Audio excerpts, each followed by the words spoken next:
বঙ্গ motivation চ্যানেলে আপনাদের সকলকে আবারও স্বাগত। আজকে আমরা নিয়ে এসেছি আপনাদের জন্য শিক্ষামূলক কিছু গল্প। আগে উপরে পৌঁছান, তারপর বিশ্রাম নিন। একটা ঈগল একটা গাছের উঁচু ডালে বসে বিশ্রাম নিচ্ছিল। একটা ছোট্ট খরগোশ তা দেখে ঈগলকে বলল, আমিও কি তোমার মতন এখন কোনো কাজ না করে বিশ্রাম নিতে পারি? ঈগল বলল, নিশ্চয়ই, কেন বিশ্রাম নেবে না? খরগোশ তখন ঈগলের ঠিক নিচে মাটিতে বসে বিশ্রাম নিতে লাগলো। হঠাৎ একটা শেয়াল কোত্থেকে এসে খরগোশের উপর ঝাঁপিয়ে পড়ল এবং তাকে খেয়ে ফেলল। গল্পটি থেকে আমরা এই শিক্ষা নিই যে আপনি কিছু না করে বসে থাকতে চান, তাহলে অবশ্যই আপনাকে আগে অনেক উঁচুতে পৌঁছাতে হবে, তারপর বসতে হবে। আগে কাজ শেষ করুন, তারপর আনন্দ করুন। অফিসের একজন সেলসম্যান, একজন কেরানি ও ম্যানেজার একসঙ্গে অফিসের পাশে একটা রেস্টুরেন্টে লাঞ্চ করতে যাচ্ছিলেন। রাস্তায় তারা আলাদিনের সেই আশ্চর্য প্রদীপ কুড়িয়ে পেলেন। সেটা হাত দিয়ে ঘষা দিতেই জিন বেরিয়ে আসলো।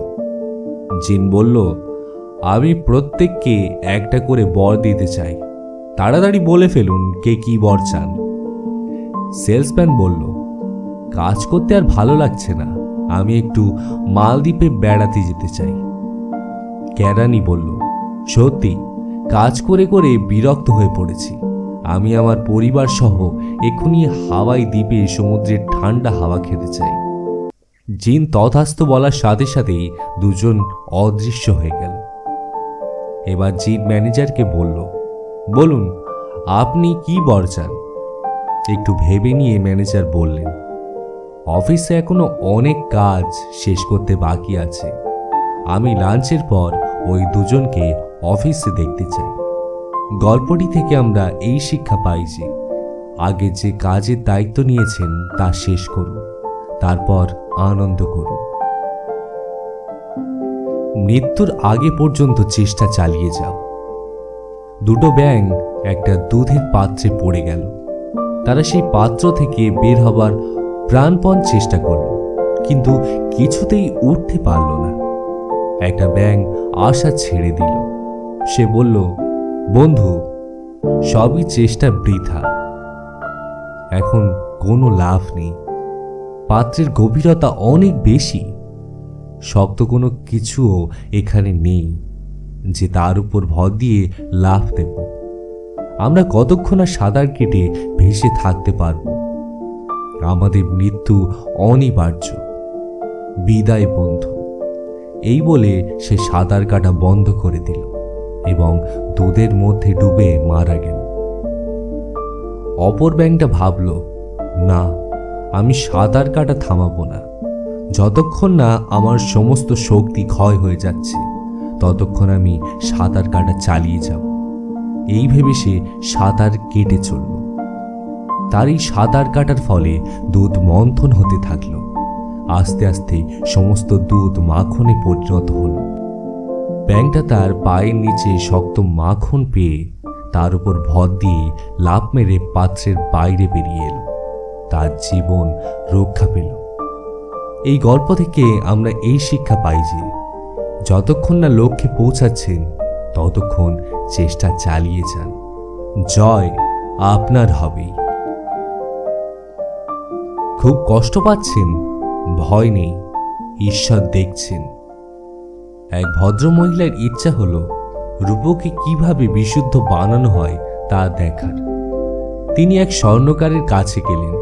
তিনি দেখলেন স্বর্ণকার আগুনের ধারে বসে হাতে একটা রূপোর টুকরো ধরে আগুনে পোড়াচ্ছেন। স্বর্ণকার বললেন, রূপোকে সম্পূর্ণরূপে বিশুদ্ধ করতে হলে এটাকে আগুনের মাঝখানে, যেখানে শিখার তাপ সবচেয়ে বেশি, সেখানে ধরে থাকতে হয়। ভদ্রমহিলা বললেন, তার মানে যতক্ষণ না রূপো বিশুদ্ধ হচ্ছে ততক্ষণ আপনাকে আগুনের সামনে বসে থাকতে হয়? অবশ্যই, স্বর্ণকার বললেন। শুধুমাত্র আগুনের সামনে বসে থাকলে চলবে না, সারাক্ষণ রূপোর দিকে চেয়ে থাকতে হবে। মহিলা কিছুক্ষণ চুপ থেকে বললেন, আপনি বুঝবেন কিভাবে যে রূপো পুরোপুরি বিশুদ্ধ হয়ে গেছে? স্বর্ণকার হেসে বললেন, এটা সহজ ব্যাপার। যখন আমি আমার মুখের প্রতিবিম্ব রূপোর মধ্যে দেখতে পাব, তখনই বুঝব রূপো বিশুদ্ধ হয়ে গেছে। এই গল্পটি থেকে আমরা এই শিক্ষা পাই যে যখন আপনি দেখবেন খুব কষ্টে আছেন, মনে রাখবেন ঈশ্বর আপনার দিকে চেয়ে বসে আছেন। যখনই তিনি তার মুখ আপনার মধ্যে দেখতে পাবেন, জানবেন আপনার দুঃখের দিন শেষ হয়ে গেছে। সুযোগ ছদ্মবেশে আসে, খুঁজে নিতে শিখুন। মাঝ সমুদ্রে একটা জাহাজ হঠাৎ ডুবে যায়। জাহাজের একমাত্র জীবিত যাত্রী নিজের অজান্তে ভাসতে ভাসতে এক পরিত্যক্ত দ্বীপে পৌঁছান।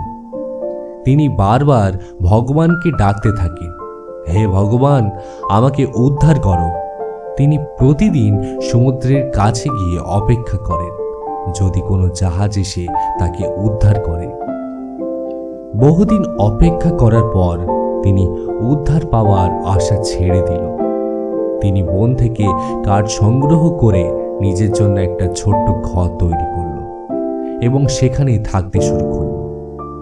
একদিন সমুদ্রে মাছ ধরে নিজের বাসায় ফিরে দেখেন তার কাঠের তৈরি ঘরে আগুন লেগেছে, চারিদিকে ধোঁয়ায় ঢাকা। তিনি রাগে দুঃখে চিৎকার করতে থাকেন, হে ভগবান, তুমি কিভাবে এটা করতে পারলে? পরের দিন সকালে যখন তিনি তার ঘর মেরামত করতে ব্যস্ত ছিলেন, তখন তিনি একটা জাহাজের বাঁশির শব্দ শুনতে পেলেন। দৌড়ে সমুদ্রের তীরে পৌঁছে দেখলেন একটা জাহাজ তাকে উদ্ধার করতে এসেছে। তিনি ক্যাপ্টেনকে জিজ্ঞাসা করলেন, আপনি জানলেন কিভাবে যে আমি এখানে আছি?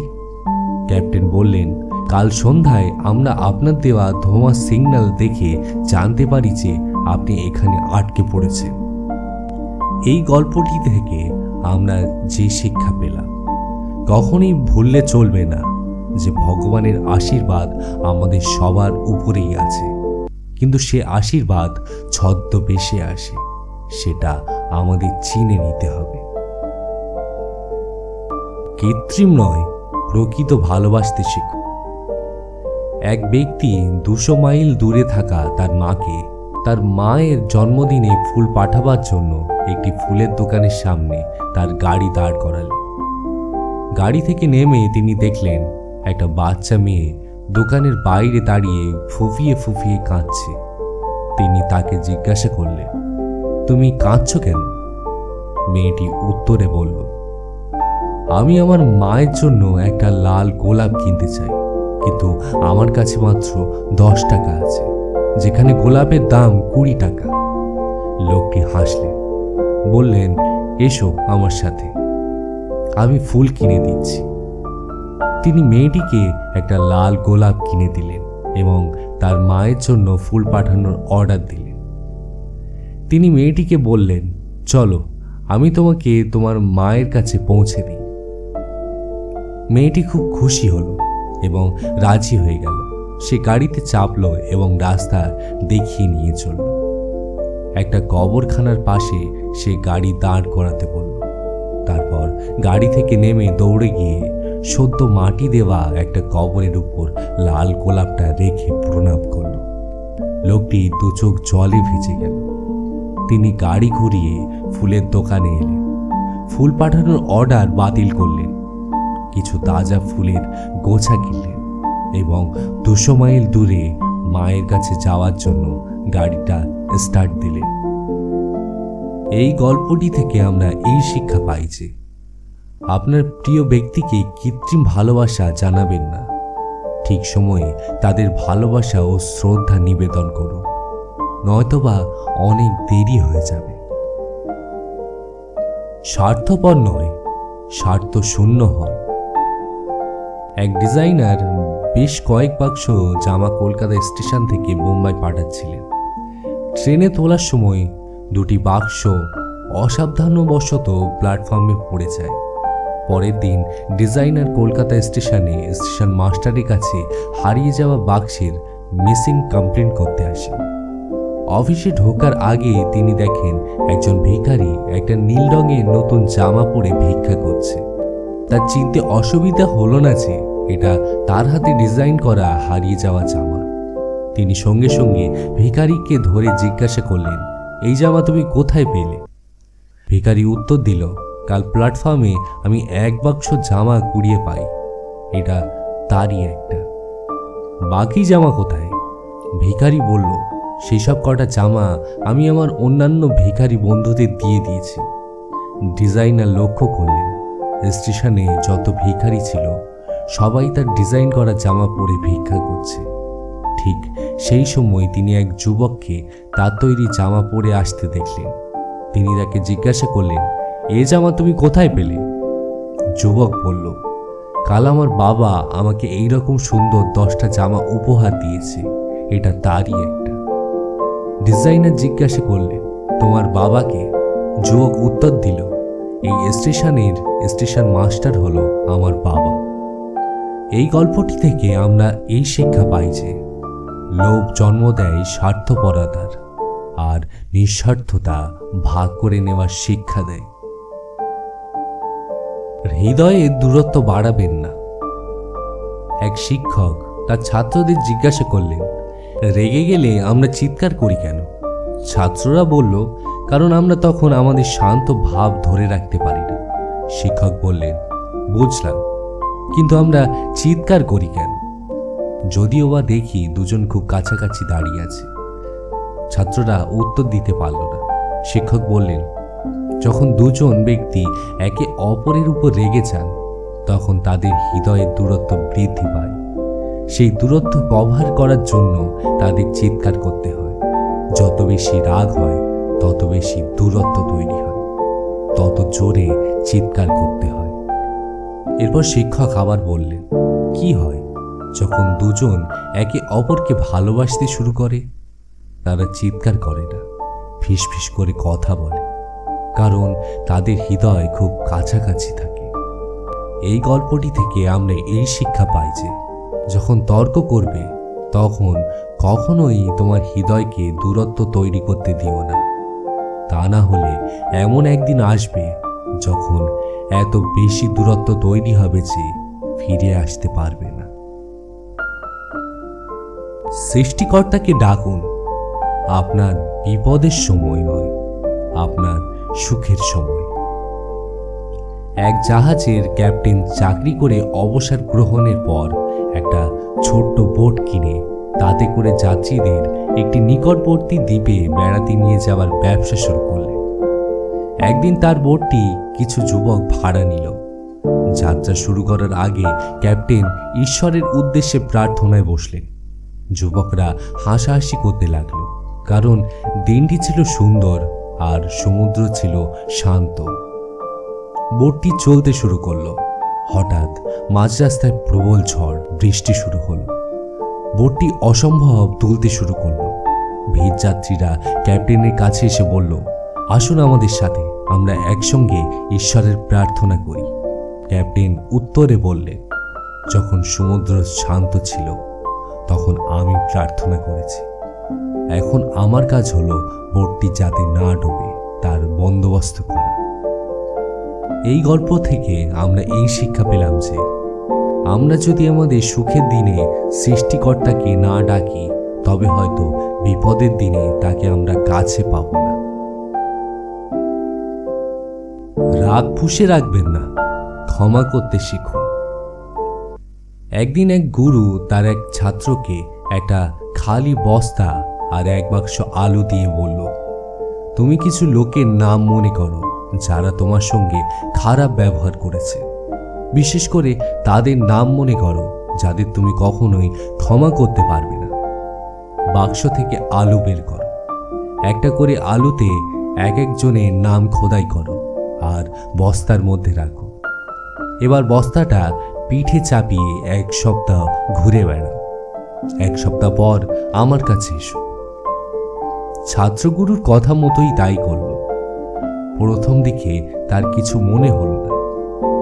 একদিন পরে তার বস্তাটা ভারী বলে মনে হলো, যদিও আলুর ওজন একই ছিল। তারপর আলু পচতে শুরু করল। আলু থেকে পচা গন্ধ ছড়ালো। ছাত্র অস্বস্তি বোধ করল। কিছুদিন পর পচা আলুর গন্ধ সহ্য করা গেল না। উপরস্থ পিঠে পচা আলুর রস লাগতে শুরু করল। ছাত্র আলুর বস্তা ফেলে দিয়ে গুরুর কাছে এলো। গুরু বললেন, তুমি কিছু বলবে? ছাত্র বলল, যখন আমরা কাউকে ক্ষমা করতে না পারি তখন একটা নেগেটিভ ফিলিংস আমরা আমাদের মধ্যে বহন করি, ওই আলুর বস্তার মতো। যত বেশি দিন আমরা ওই নেগেটিভিটি বহন করব, জীবন তত বেশি দুর্বিষহ হয়ে উঠবে। এই গল্পটি থেকে আমরা এই শিক্ষা পাই যে রাগ বহন করা উচিত নয়, যত তাড়াতাড়ি সম্ভব ক্ষমা করে দেওয়া উচিত।